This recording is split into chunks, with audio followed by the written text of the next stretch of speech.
So Donald Trump has talked a lot about wanting Greenland. He's talked about it since even his first presidency in I think 2019 it was when he brought it up. So what do you think he, and if I may use his words, wants it so badly? Why does he want it so badly?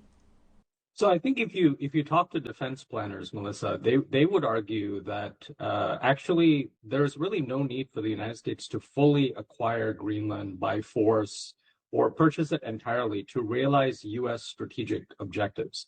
The U.S. already has a military treaty through Denmark, which has been going on for a long time. And actually, Denmark has privately and publicly also mentioned that they're open to actually furthering and expanding, right, relationships with the United States. But I think President Trump is not really using the logic of military strategy as he often does. He's using the logic of real estate, right? So when he was asked last week, for example, when he brought in energy executives to the White House, and he was asked explicitly, I mean, why are you so hell-bent on actually acquiring Greenland as territory? He simply said, it's very different when you purchase something. You have a lot more worth and feeling towards it rather than when you actually lease it or rent it.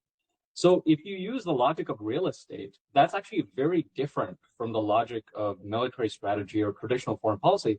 And I would argue this is actually pretty unprecedented in US foreign policy. We've had the United States pursue a lot of territories, right? I mean, acquiring Alaska from Russia, the Louisiana Purchase from France, even the Philippines for a while being colonized after the Spanish-American War.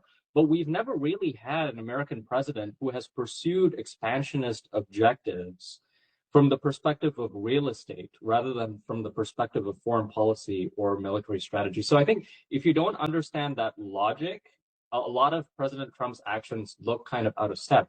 But if you kind of get where he's coming from, which is, we have decades of experience from his writings and what he's kind of talked about, and he's very consistent on this, that even when he wrote The Art of the Deal, right, the sort of idea of leverage and pursuing negotiations and kind of threatening the most extreme scenario, even if you're not actually going to do it. So I think a lot of these tendencies are at play with respect to this approach towards Greenland.